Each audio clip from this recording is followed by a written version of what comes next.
ዓለማችን በአደገኛ የታሪክ ምዕራፍ ላይ ትገኛለች። በመካከለኛው ምስራቅ የተቀሰቀሰው እሳት ድንበር ተሻግሮ የዓለምን ሀያላን አገራት ለሁለት እየከፈለ ይገኛል። በአንድ በኩል ዩናይትድ ስቴትስ እና እስራኤል የጥምረት መስመራቸውን ሲያጠናክሩ፣ በሌላ በኩል ደግሞ እንደ ሩሲያ እና ቻይና ያሉ ሀያላን ከኢራን በስተጀርባ መሰለፋቸውን እያሳዩ ነው። ሚሳኤሎች በሰማይ ላይ በሚወናጨፉበትና የጦር መርከቦች ባህር ላይ በሰፈሩበት በዚህ ወቅት ዓለማችን ቀጣዩ ምንድነው በሚል ስጋት ውስጥ ወድቃለች። ይህ ጦርነት በቀጠናው ብቻ የሚወሰን ነው ወይስ ወደ ዓለም አቀፋዊ ፍጅት ያመራል? ዛሬ በዚህ መሰናዶ የጦርነቱን መነሻ፣ የሀገራቱን አሰላለፍና ወደፊት ሊከሰቱ የሚችሉ አስደንጋጭ ሁኔታዎችን በጥልቀት እንመረምራለን። እስከ መርሃ ግብራችን ፍጻሜ አብራችሁን ቆዩ። ለቻናላችን አዲስ የሆናችሁ ሰብስክራይብ እንድታደርጉ በአክብሮት እየጠየቅን መረጃውን ላይክ በማድረግ ማድመጥ ቢጀምሩ ምስጋናችን የላቀ ነው። በድጋሜ አብራችሁን ቆዩ።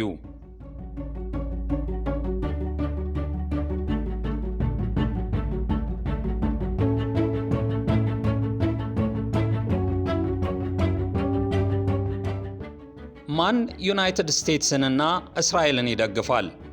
ማንስ ከኢራን ጎን ይቆማል? በዩናይትድ ስቴትስ በእስራኤልና በኢራን መካከል በቅርቡ የተቀሰቀሰው ግጭት መካከለኛው ምስራቅን ማናወጥ ብቻ ሳይሆን የዓለምን የፖለቲካ ገጽታ ለሁለት ከፍሎታል። ሚሳኤሎች በሚወነጨፉበትና ውጥረቱ እየጨመረ በሄደበት በዚህ ወቅት በዓለም ዙሪያ ያሉ አገራት ወገን እየለዩ ግጭቱ እንዲቆም እየጠየቁ ወይም ስትራቴጂካዊ ጥቅማቸውን በጥንቃቄ እያመጣጠኑ ይገኛሉ።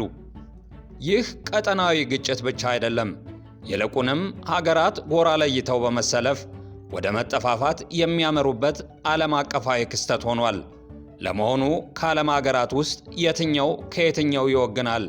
በዝርዝር እንመልከተው።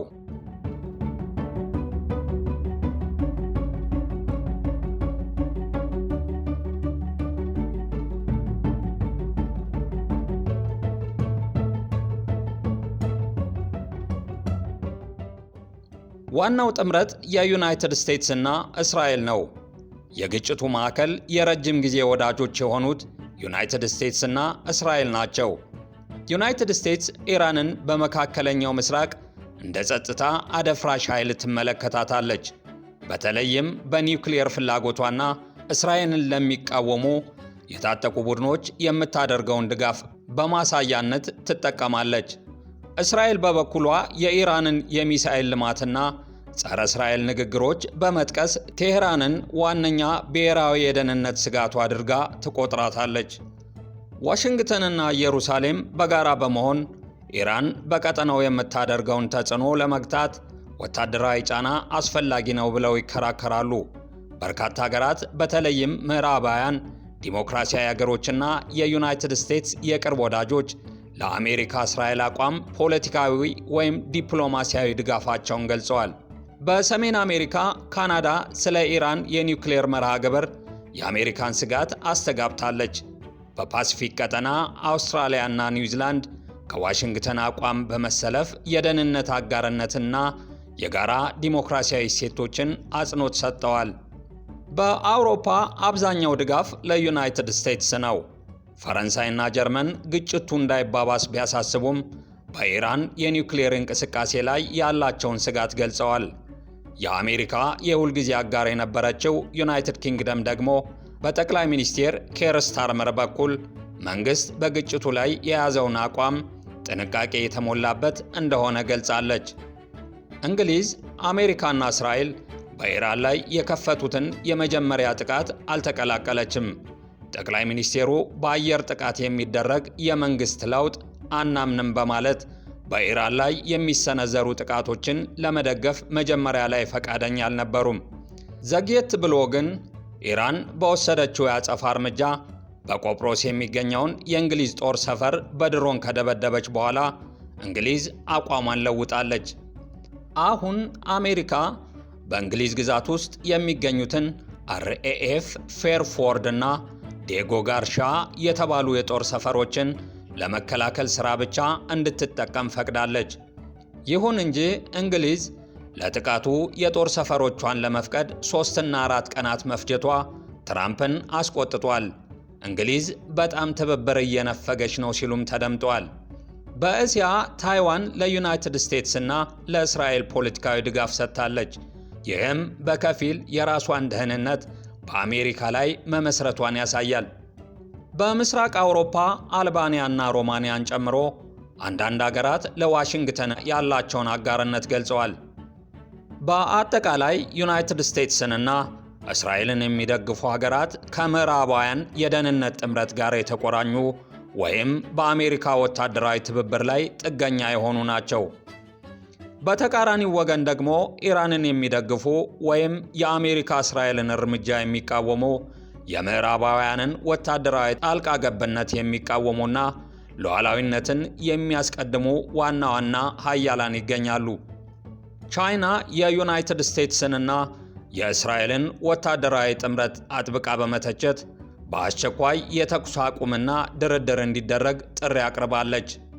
ቤጂንግ ለሀገራዊ ሉዓላዊነትና ለዓለም አቀፍ የኢነርጂ ገበያ መረጋጋት ክብር እንዲሰጥ ስትል አሳስባለች።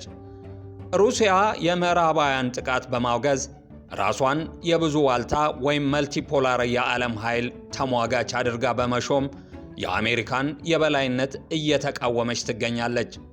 ሰሜን ኮሪያ የዩናይትድ ስቴትስና የእስራኤልን ስምሪት የጥቃት ድርጊት በማለት በይፋ ስታወግዝ፣ የላቲን አሜሪካዋ ብራዚል ደግሞ በዲፕሎማሲ ላይ ትኩረት በማድረግ ከኃይል እርምጃ ይልቅ ድርድር እንዲቀድም አሳስባለች።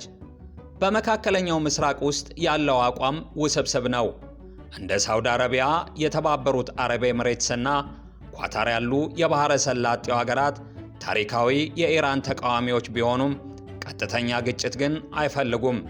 የእነዚህ ሀገራት ስጋት ግጭቱ የነዳጅ ገበያንና የቀጠናውን ደህንነት ያውካል የሚል በመሆኑ ከሁለቱም ወገን የሚሰነዘር ጥቃቶችን ያወግዛሉ። አሁን ባለው ግጭት ዙሪያ ገለልተኛ ድምፆችና የሰላም ጥሪዎች የሚያደርጉ ሀገራትም አልታጡም።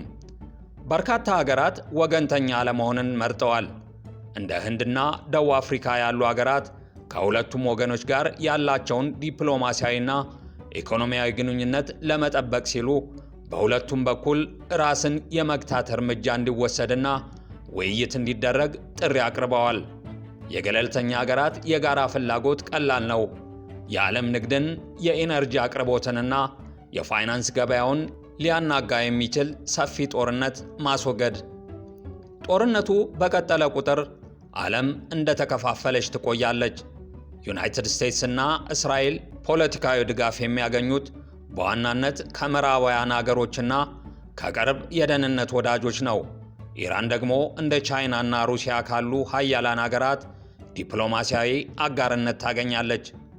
በመካከላቸው ደግሞ ሰፊ ጦርነት የዓለምን ሥርዓት እንዳይቀይር በመስጋት ዲፕሎማሲን የሚማጸኑ ብዙ ሀገራት ይገኛሉ። ይህ ግጭት ስለ ሚሳኤሎች ወይም ወታደራዊ ሰፈሮች ብቻ አይደለም። ይልቁንም ስለ ስትራቴጂካዊ ጥምረቶች፣ ተጽዕኖዎችና በፍጥነት እየተለወጠ ስለመጣው የዓለም ኃይል ሚዛን የወደፊት ዕጣ ፈንታ ነው። ለዛሬ ያሰናዳነውን በዚህ ፈጸምን። ሰላም ለሀገራችን፣ ሰላም ለዓለማችን። ቸር ይግጠመን።